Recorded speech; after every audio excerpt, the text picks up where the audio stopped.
পাথরের জন্য হচ্ছে না। আমার এখান থেকে বাম্পার আসছে। এই কে আছো?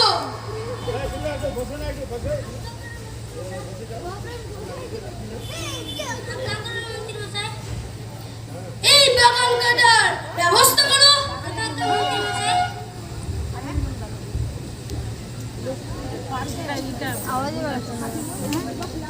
খারাপ আছে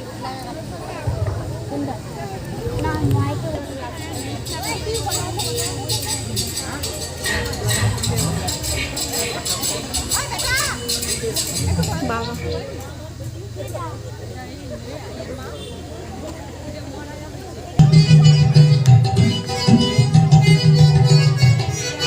ওই মেয়েটাকে বসতে পারতো ঘন্টা।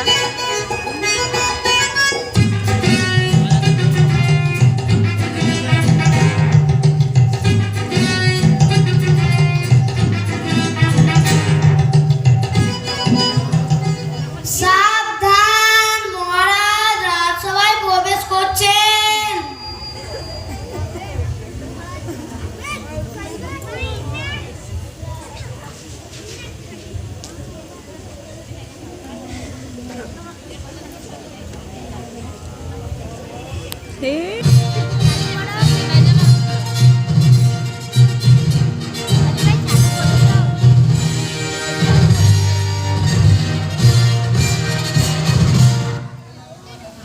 বাপু নেই আর কাটাও নেই।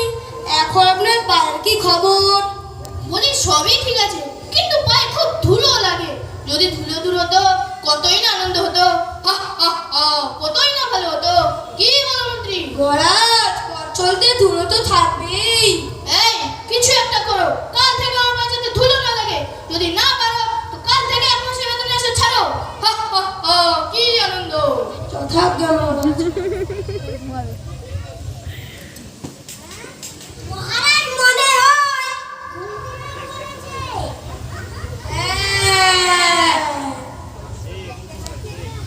উপায় বার করুন, উপায় বার করুন। কাল দিয়ে মহারাজের পায়ে দিয়ে ধুলো না লাগে। কি করে সম্ভব বলুন তো? ধুলো তো আমাদের পায়েও লাগে। চুপ, একদম চুপ। আমাদের পায়ে লাগবে লাগুক, আমাদের পা তো মহারাজের পা নয়। একটা লোক রাখা হোক যে কাপড় দিয়ে বা পরিষ্কার করতে করতে হবে, তবে পায়ে ধুলো লাগবে না। আবার লোক নিও, আবার খরচা। বেতন আর দিতে পারবো না, কর্ম খালি নেই। দেখলে ঘুমটা ভাঙিয়ে দিলে না? আমার একটা প্রশ্ন আছে মহারাজ। আবার কিসের প্রশ্ন? বলো শুনি। যদি আপনার পায়ে ধুলো না লাগে তাহলে আমরা আপনার পায়ে ধুলো পাবো কিভাবে? কথাটা তো বেশ মন্দ বলনি পণ্ডিত। সেই নয় তোমরা যদি একটু ধুলো তুলে রাখো, বাকি ধুলো তো বিদায় করো। তোমরা সবাই বসে বসে বেতন নাও। কাজেই যদি না লাগো তো তোমাদের পুষে গেলাম আমার। মহারাজ, চেষ্টা তো কুটি করছি না, কিন্তু উপায় আসছে না মাথায়। বাহ, মাথা আছে কিন্তু উপায় নেই। ঠিক আছে, উপায় যখন নেই তো বেতনও নেই। তোমরা বরং আমার পায়ে ধুলে নিও। এখন যাও সবাই, যত অপর বদল।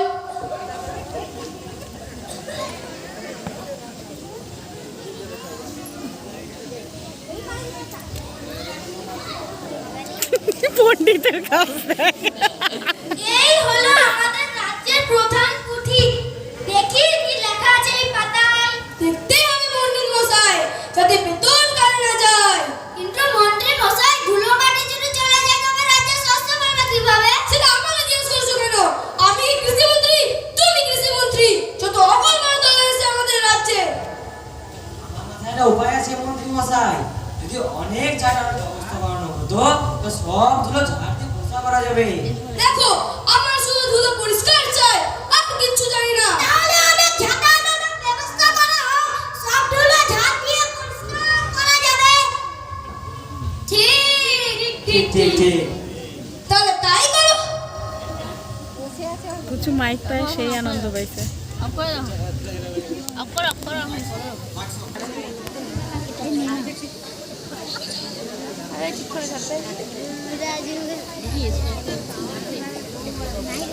শুনুন, আমাদের মহারাজ ধুলো পরিষ্কার রাজ্য দেখিবার জন্য আসিতেছেন।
তোমাদের দ্বারা কিচ্ছু হবে না, তোমাদের সকলের মাসের বেতন কাটা।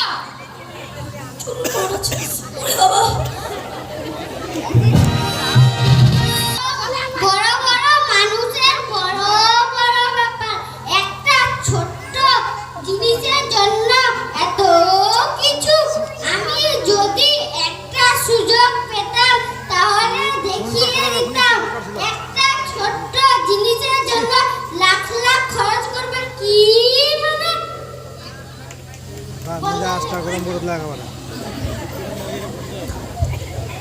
দেখো না, একবার চেষ্টা করে যাও, মহারাজের কাছে গিয়ে তোমার মাথায় কোনো বুদ্ধি থাকে বলো, মহারাজের পছন্দ হলে কিছু মোহরও পেয়ে যেতে পারো। হা, হা, হা।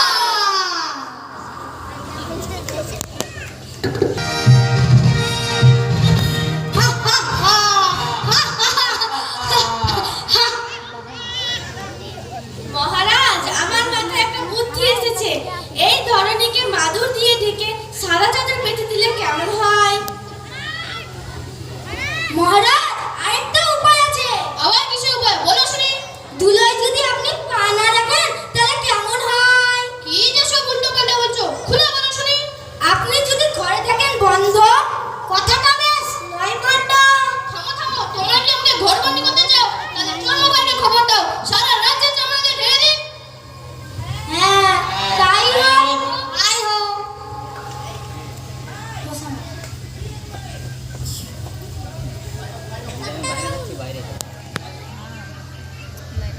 শুনো, রাজা মশাই রনি টাকার জন্য উপযুক্ত জানা চর্মকার খুঁজছেন, ভালো পারিশ্রমিক আছে, সত্য যোগাযোগ করো সবাই।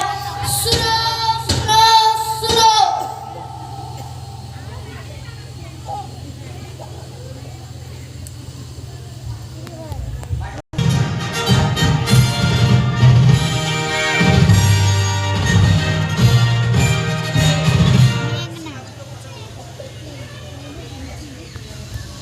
আজ কয়েকজন চর্মকার আপনার সাথে দেখা করতে চান, আসতে বলো দেখি।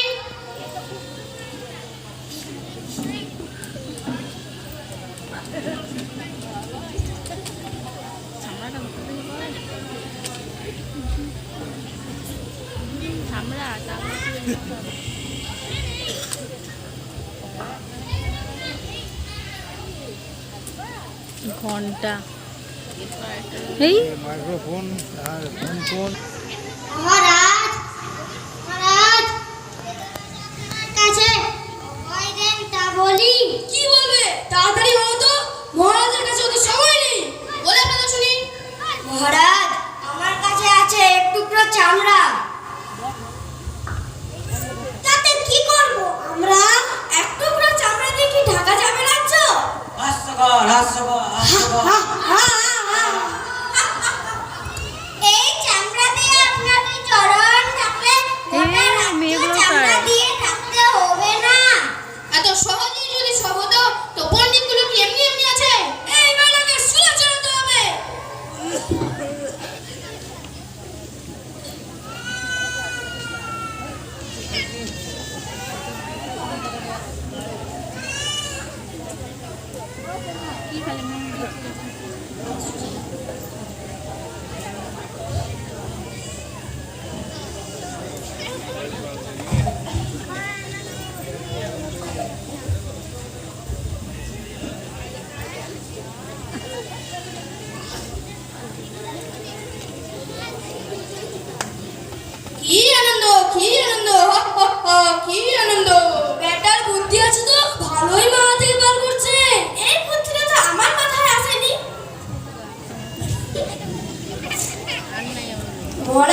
বেশ